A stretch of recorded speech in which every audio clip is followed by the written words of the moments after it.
आज हम लोग पढ़ने वाले हैं क्लास 10 का वाक्य। वाक्य देखो तीन तरह का होता है, इसको हम लोग पढ़ेंगे। सबसे पहले तो हम लोग समझते हैं वाक्य है क्या। सबसे पहले हम लोग क्या समझेंगे, वाक्य है क्या। वाक्य देखो सार्थक शब्दों का वह समूह जो किसी विचार या भाव को पूरी तरह स्पष्ट करता है, उससे वाक्य कहते हैं। जैसे लड़के मैदान में खेल रहे हैं। देखो वाक्य क्या है, एक शब्द है, माने शब्दों का समूह है जो कि एक अच्छा सा मीनिंग निकालते हैं। जैसे कि मैं बोल दूं लड़का पाँच पीला और सूरज, लड़का पाँच पीला सूरज, तो ये शब्द का समूह है लेकिन कोई अर्थ नहीं निकल रहा। तो ये जो चार शब्द का समूह है ये हम लोग का वाक्य नहीं है। लेकिन लड़के मैदान में खेल रहे हैं, तो ये क्या हो जाएगा, एक अर्थ निकलेगा इसका, एक साफ साफ। तो इसीलिए इसको हम लोग बोलेंगे कि एक वाक्य है। अब देखो वाक्य जो हम लोग बोलते हैं, वाक्य को हम लोग तीन तरीके से ही बोल सकते हैं। आप लोग अपनी बातों पर गौर करिएगा, मेरी बातों को ध्यान से सुनिएगा, आपको समझ में आएगा कि हम लोग हमेशा तीन तरह के वाक्यों का इस्तेमाल करते हैं।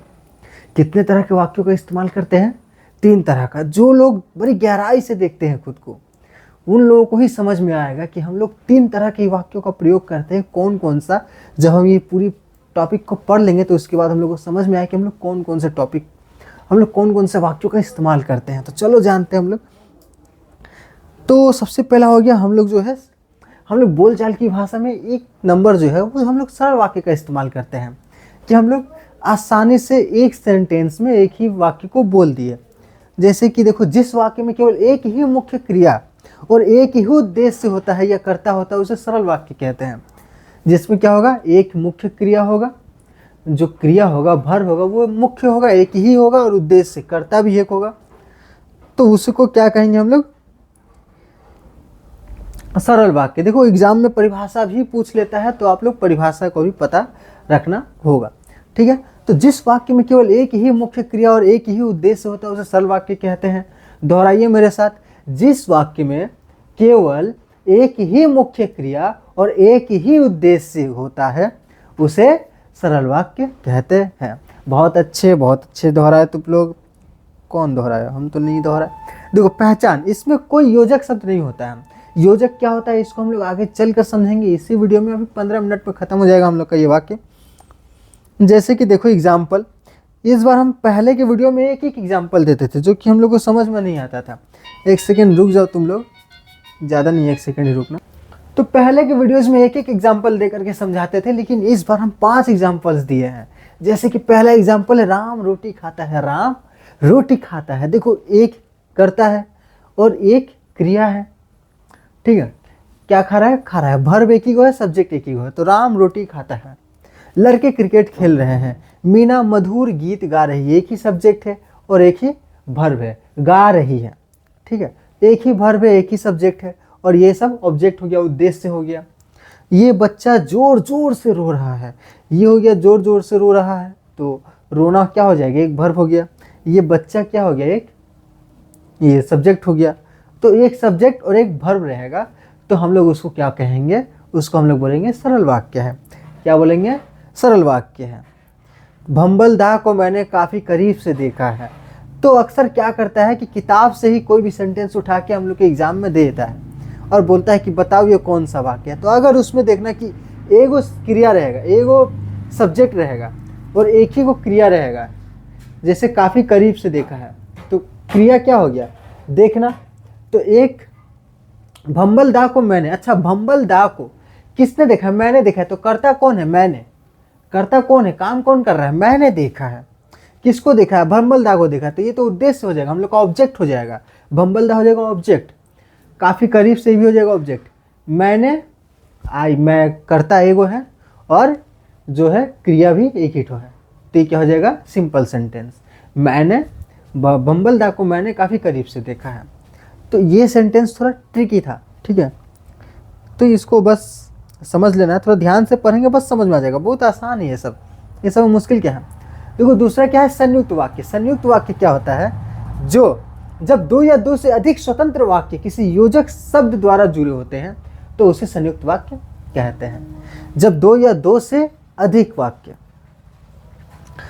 दो या दो से अधिक स्वतंत्र वाक्य, तो जैसे कि हम लोग यहाँ पर बोले कि राम रोटी खाता है, ये स्वतंत्र वाक्य है, राम रोटी खाता है। इसके बाद आपके पास क्या सवाल है, राम रोटी खाता है, तो इसमें कुछ अधूरा नहीं लग रहा है, पूरा सेंटेंस पूरा लग रहा है। राम रोटी खाता है, लड़के क्रिकेट खेल रहे हैं, तो ये सब क्या है, संपूर्ण वाक्य है, लेकिन एक ही को वाक्य है। अगर इन दोनों को जोड़ दे, राम रोटी खाता है और लड़के क्रिकेट खेलते हैं, तो बीच में क्या आ गया, और। तो जब भी दो गो स्वतंत्र वाक्य को जोड़ते हैं तो उसको क्या कहा जाता है, संयुक्त वाक्य। जब दो या दो से अधिक स्वतंत्र वाक्य किसी योजक शब्द द्वारा जुड़े होते हैं तो उसे संयुक्त वाक्य कहते हैं। ठीक है, समझ में आया। इसके बाद योजक शब्द और, एवं, तथा, या, अथवा, परंतु बीच में अगर ये सब लिखा है, दो गो वाक्य के बीच में और, एवं, तथा, या, अथवा, परंतु, किंतु, लेकिन, इसलिए ये सबसे अगर जुड़ा है तो वो सब क्या हो जाएगा, वो सब क्या हो जाएगा, संयुक्त वाक्य। जैसे कि एग्जाम्पल देखो, सूरज निकला और अंधेरा भाग गया। तो यहाँ पर जो है और क्या है, और हम लोग का है संयुक्त वाक्य। जहां भी और दिखेगा ये क्या है, संयुक्त वाक्य हो जाएगा। जहां भी और रहेगा क्या हो जाएगा, संयुक्त वाक्य। अंग्रेजी में भी आता है कंपाउंड सेंटेंस। ठीक है, वह अमीर है फिर भी दुखी है, तो ये हो गया वह एक सेंटेंस, ये हो गया दूसरा सेंटेंस। वह अमीर है वह दुखी है, इन दोनों सेंटेंस को जोड़ दिया गया। वह अमीर है वह दुखी है, ये दो अलग अलग सेंटेंस था। वह अमीर है वह दुख है, वह दुखी है, इन दोनों को सेंटेंस को जोड़ दिए तो क्या हो गया, वह अमीर है फिर भी दुखी है। तो ये सेंटेंस हो जाएगा हम लोग का कंपाउंड सेंटेंस, संयुक्त वाक्य। इसके बाद आप चाय पिएंगे या कॉफी, देखो या से जुड़ा है ना, आप चाय पिएंगे या कॉफी, तो ये क्या हो जाएगा, या से जहां जुड़ा रहेगा या वाला, या, और, इधर कोमा दिया है फिर भी, तो ये सब से अगर जुड़ा हुआ रहो, परंतु, तो ये सब क्या है, संयुक्त वाक्य है। मैंने बहुत मेहनत की इसलिए मैं सफल हुआ। देखो इसमें दो सेंटेंस है, मैंने बहुत मेहनत की, एक स्वतंत्र सेंटेंस निकल रहा है कि नहीं, मैंने बहुत मेहनत की, मैं सफल हुआ, तो ये भी क्या हो जाएगा, स्वतंत्र वाक्य हो जाएगा। ठीक है, तो दो गो स्वतंत्र वाक्य को जोड़ा गया है इसलिए से, इसलिए क्या हो जाएगा, ये संयुक्त वाक्य हो जाएगा। ठीक है, तो मैंने बहुत मेहनत की इसलिए मैं सफल हुआ, वह बाजार गया और मेरे लिए फल लाया, तो ये सब क्या है, संयुक्त वाक्य है। ठीक है, तो संयुक्त वाक्य आप लोगों को समझ में आया। वह बाजार गया और मेरे लिए फल लाया, और से जहाँ जुड़ा रहेगा तो और हम लोग का क्या हो जाएगा, संयुक्त वाक्य। और से, परंतु से, इसलिए, ये सब अगर जुड़ा रहेगा तो हम लोग क्या बोलेंगे, ये हम लोग का संयुक्त वाक्य है। इसके बाद हम लोग पढ़ते हैं मिश्र वाक्य। ये सबसे हम लोग का सबसे ज़्यादा काम का सेंटेंस है मिश्र वाक्य। अब ये कैसे हम लोग का सबसे ज़्यादा काम का आता है तो हम लोग समझेंगे इस वीडियो में। तीसरा नंबर देखो, हम लोग का बहुत ज़्यादा काम आता है मिश्र वाक्य। देखो मिश्र वाक्य क्या है, जिस वाक्य में एक मुख्य उपवाक्य है और अन्य उपवाक्य उस पर एक मुख्य उपवाक्य रहेगा और दूसरा अन्य उपवाक्य रहेगा उस पर आश्रित, उसे मिश्र वाक्य कहते हैं। तो ये क्या लिखा है समझ में नहीं आ रहा है, हम समझाते हैं तुम लोग को। देखो, शिक्षक ने कहा कि कल छुट्टी रहेगी। देखो इसमें दो गो सेंटेंस है, शिक्षक ने कहा कल छुट्टी रहेगी, दो वाक्य को तोड़े। शिक्षक ने कहा कल छुट्टी रहेगी, शिक्षक ने कहा, मन में सवाल उठेगा शिक्षक ने क्या कहा यार। अगर पहला सेंटेंस जो हम लोग लिखेंगे पढ़ेंगे तो हम लोग को मन में तो सवाल आएगा ना, शिक्षक ने क्या कहा। जब तक दूसरा सेंटेंस नहीं पढ़ लेते कि कल छुट्टी रहेगी, कल छुट्टी रहेगी, जब तक दूसरा सेंटेंस नहीं पढ़ लेते तो हम लोग के दिमाग में बैठा रहेगा शिक्षक ने क्या कहा, शिक्षक ने क्या कहा। तो पहला जो सेंटेंस है शिक्षक ने कहा, ये दूसरे पर निर्भर है, नहीं तो इसका पूरा अर्थ नहीं निकलता है। तो इसीलिए इसको क्या बोलते हैं, मिश्र वाक्य। मिश्रण है कि एक इसमें ये वाला ये डिपेंडेबल है उस पर, ठीक है, ये इंडिपेंडेंट वाक्य, कल छुट्टी रहेगी, ठीक है, कल छुट्टी रहेगी। इसके बाद हम लोग को कोई सवाल नहीं आ रहा है मन में, लेकिन शिक्षक ने कहा, हम लोग दिमाग क्या कहा। जैसे दोस्त लोग करता है, सहेली दोस्त लोग की जानता है उसने तेरे बारे में क्या कहा, और उसके बाद चुप हो जाता है। तो हम लोग पूछते ना, बता क्या कहा। वो बोला नहीं बताएंगे, तुम गुस्सा हो जाएगा। हाँ बताना क्या कहा, बताना। उसको पकड़ेंगे, बता। तो वही है यहाँ पर जो दोस्त इस्तेमाल कर रहा है, कौन सा वाक्य इस्तेमाल कर रहा है, मिश्र वाक्य इस्तेमाल कर रहा है। मिश्र वाक्य का भी कौन सा वाक्य इस्तेमाल कर रहा है, पहला वाला वाक्य जो कि दूसरे पर निर्भर रहता है। तो हम लोग को अगर किसी को अपनी बात कहनी है अगर आप लोग चाहते हैं कि कोई हमारी बात सुने तो हम लोग को ज़्यादातर इस्तेमाल करना है मिश्र वाक्य। मिश्र वाक्य में ऐसा कुछ बोल दे कि सामने वाला को मैंने डाउट रहे कि बताओ आगे क्या हुआ। तो उस तरीके जैसे शिक्षक ने कहा, क्या कहा कि कल छुट्टी रहेगी, जब तक दूसरा सेंटेंस नहीं कह रहे हैं तब तक सामने वाला पूछेगा बता ना क्या कहा। तो ऐसे वाक्य का जब हम लोग प्रयोग करते हैं तो हम लोग का बात में जो अच्छा ही आता है। दूसरा एग्जाम्पल देखो, जो परिश्रम करेगा वही सफल होगा। ठीक है, इसमें जो सेंटेंस है जो परिश्रम करेगा वह सफल होगा, दो सेंटेंस है, जो परिश्रम करेगा वह सफल होगा। तो यहाँ पर ये वाला जो वाक्य है इस पर निर्भर है। तो एक हम लोग का डिपेंडेंट है और एक इंडिपेंडेंट है। ठीक है, ये स्वतंत्र है और ये इस पर निर्भर है, इसीलिए इसको क्या बोलेंगे, मिश्र वाक्य। तो बताओ सिंपल सेंटेंस में क्या था, एक पूरा स्वतंत्र वाक्य रहेगा। ठीक है, उसके बाद संयुक्त वाक्य में क्या था, संयुक्त वाक्य में दो स्वतंत्र वाक्य रहेंगे जो कि आपस में एक संयोजक से जुड़े हुए होंगे। ठीक है, और इसमें क्या रहेगा, एक निर्भर रहेगा दूसरे स्वतंत्र वाक्य पर। ठीक है, जब मैं स्टेशन पहुंचा तब रेलगाड़ी जा चुकी थी। तो रेलगाड़ी जा चुकी थी, ये हम लोग का हो जाएगा स्वतंत्र वाक्य। जब मैं स्टेशन पहुंचा, तो मन में सवाल बनाना है कि क्या हुआ जब मैं स्टेशन पहुंचा तब क्या, आगे बताओ आगे बताओ।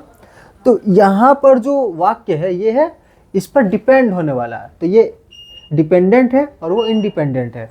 तो जब भी ऐसा कोई सेंटेंस रहे तो उसको हम लोग कौन सा वाक्य बोलेंगे, एकदम सही जवाब मिश्र वाक्य बोलेंगे। चलो उसके बाद 4 नंबर देखो, ये वही लड़का है जिसने कल शीशा तोड़ा था। यह वही लड़का है जिसने कल शीशा तोड़ा था। तो कल शीशा तोड़ा था ये एकदम हम लोग का स्वतंत्र वाक्य है, ये वही लड़का है। तो फिर मन में बोलना का हुआ, ये वही लड़का का, वही लड़का कौन।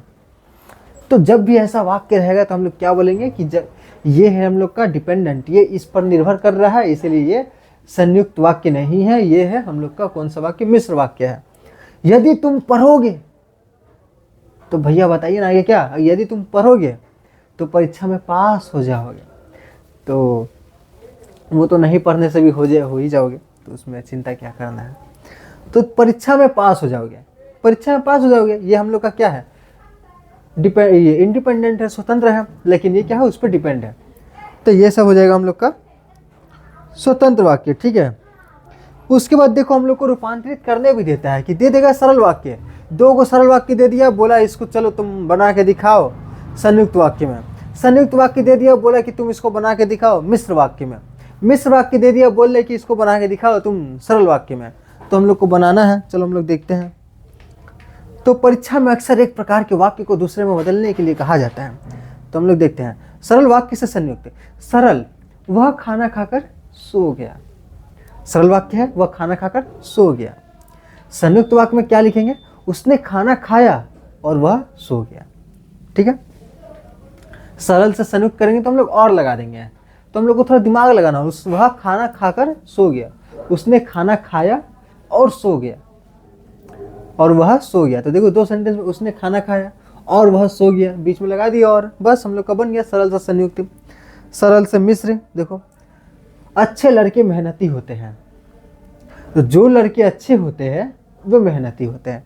तो देखो इसको हम लोग बना दिए ना, एकदम कौन सा सेंटेंस बना दिए, डिपेंडेंट वाला, ये उस पर निर्भर रहेगा जो लड़के अच्छे होते हैं। तो तुम्हारे मन में सब कौन लड़के, क्या तब क्या अच्छे होते हैं, तो अच्छे होते हैं क्या, आगे आगे बताओ।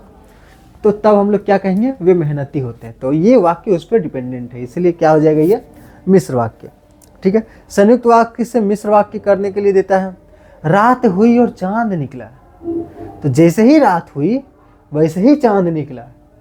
ठीक है, तो ये क्या हो जाएगा मिश्र वाक्य, जैसे ही रात हुई। तो हम मन में सवाल है क्या, जैसे ही रात हुई क्या, वैसे ही चांद निकला। अगर हम लोग अपनी भाषा में बातचीत में मिश्र वाक्य का प्रयोग ज़्यादा करते हैं तो हम लोगों की बात को बहुत लोग ज़्यादा सुनना चाहेंगे।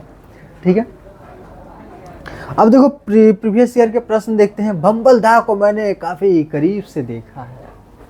भंबल दा को मैंने काफ़ी करीब से देखा है। भंबल दा की कहानी एकदम 1 नंबर कहानी है, आप लोग पढ़े होंगे, लेकिन उसकी भाषा थोड़ी मुश्किल है, वो समझ में नहीं आती है। तो भंबल दा की स्टोरी की मैं कभी वीडियो बना दूंगा। अभी तो आप लोग एग्ज़ाम देकर निकल जाएंगे, शायद मुझे किसी दिन टाइम मिले और मैं वीडियो बना दूँ, समझा दूँ उस कहानी को। बहुत ही बेहतरीन कहानी है, क्या बताया जाए भंबल दा की कहानी को। तो भंबल दा को मैंने काफ़ी करीब से देखा, यह कौन सा वाक्य है। तो भंबलदा को मैंने काफ़ी करीब से देखा, बताया था। देखो एक सब्जेक्ट है और यहाँ पर काफ़ी करीब से देखा एक क्रिया है, तो ये क्या हो जाएगा, सरल वाक्य हो जाएगा। ठीक है। रचना के आधार पर वाक्य के कितने भेद होते हैं? तो रचना के आधार पर वाक्य के 3 भेद होते हैं, हम लोग को जो पढ़ना है, सरल, संयुक्त और मिश्र। जो मेहनत करता है वह सफल होता है, यह किस प्रकार का वाक्य है? तो देखो, जो मेहनत करता है, मन में सवाल है क्या, वह सफल होता है। तो हम लोग के जैसे ही सवाल आए, पहला वाक्य पढ़ने के बाद सवाल आए दिमाग में, तो हमेशा हम लोग का हो जाएगा मिश्र वाक्य। ठीक है। अब माध्यमिक के लिए देखो, बादल गरजे पर वर्षा नहीं हुई। बादल गरजे पर वर्षा नहीं हुई, तो बादल गरजे यह भी एक स्वतंत्र वाक्य है। वर्षा नहीं हुई, यह भी एक स्वतंत्र वाक्य। अगर पर से जुड़ा हुआ है, पर से और से, इसलिए से वहां पर लिखा हुआ था योजक चिन्ह, तो जब इस सब से जुड़ा हुआ होगा तो क्या हो जाएगा, हम लोग का संयुक्त वाक्य हो जाएगा। ठीक है। गांधी जी ने कहा कि सदा सत्य बोलो। गांधी जी ने कहा कि सदा सत्य बोलो। गांधी जी ने कहा, चलो इस सेंटेंस को तोड़ते। गांधी जी ने कहा, दिमाग में सवाल आएगा ना, गांधी जी ने क्या कहा कि हमेशा सत्य बोलो। तो दूसरा अब समझ में आया, तो दूसरा वाला जो शब्द है, दूसरा वाला जो वाक्य वो स्वतंत्र है, लेकिन पहला वाला जो वाक्य वो स्वतंत्र नहीं है। ठीक है। तो इसलिए क्या हो जाएगा, ये हम लोग का हो जाएगा, क्या हुआ, अच्छा ऑप्शन क्या दिया, ऑप्शन तो हम लोग पढ़े नहीं। इसमें आश्रित उपवाक्य की पहचान क्या है? आश्रित उपवाक्य, आश्रित उपवाक्य, अच्छा, गांधी जी ने कहा, तो इसमें आश्रित उपवाक्य की पहचान क्या है? ये तो गलत दिया है। आश्रित उपवाक्य, गांधी जी ने कहा, ये वाला जो वाक्य है ये उस पे आश्रित है, तो हम लोग का ये हो जाए कि गांधी जी ने कहा कि सदा सत्य बोलो। सदा सत्य बोलो तो हम लोग का स्वतंत्र वाक्य है, ये आश्रित वाक्य नहीं है। ठीक है, ये आश्रित वाक्य नहीं है, ये स्वतंत्र वाक्य है, तो ये थोड़ा मिस्टेक है। ठीक है। मिश्र वाक्य को पहचानिए। राम और श्याम पढ़ रहे हैं, तो हो सकता है वह पढ़कर खेलने गया। मिश्र वाक्य बोला है, अच्छा मिश्र वाक्य बोला है, वो तो संयुक्त वाक्य हो जाएगा। देखो और लगा है, संयुक्त वाक्य हो जाएगा। वह पढ़कर खेलने गया, जैसा करोगे वैसा भरोगे। वह पढ़कर खेलने, ये तो सिंपल वाक्य हो जाएगा, सरल वाक्य। जैसा करोगे वैसा भरोगे, ये भी तो सिंपल वाक्य हो जाएगा, जैसा करोगे वैसा भरोगे। बिजली चमकी और वर्षा हुई, तो मिश्र वाक्य बिजली चमकी और ये भी तो क्या हो जाएगा, संयुक्त वाक्य हो जाएगा। तो जैसा करोगे वैसा भरोगे, ये हम लोग का मिश्र वाक्य हो जाएगा। तो जैसा करोगे वैसा भरोगे, इस सेंटेंस को अगर हम लोग तोड़ें तो इस सेंटेंस का क्या बनेगा, जैसा हम करेंगे वैसा ही भरेंगे। तो वो हो सकता है मिश्र वाक्य। ये भी क्वेश्चन थोड़ा अजीब टाइप का है, अगर ऐसा अगर एग्जाम में ले दिया तो क्या हो जाएगा, मिश्र वाक्य हो जाएगा। ठीक है। सूर्योदय होने पर पक्षी चहचहाने लगे। सूर्योदय होने पर पक्षी चहचहाने लगे, तो सूर्योदय हुआ और पक्षी चहचहाने लगे। इसको सरल, ये हम लोग का इसको सरल वाक्य में करना है, तो क्या हो जाएगा, जब सूर्योदय हुआ तब पक्षी चहचहाने लगे, नहीं। सूर्योदय हुआ और पक्षी चहचहाने लगे, नहीं। पक्षी चहचहाने लगे क्योंकि सूर्योदय हुआ, नहीं। जैसे ही सूर्योदय हुआ पक्षी चहचहाने लगे, क्या हो जाएगा, घ नंबर। सूर्योदय हुआ और पक्षी चहचहाने लगे, इस सरल वाक्य का संयुक्त के रूप में। अच्छा,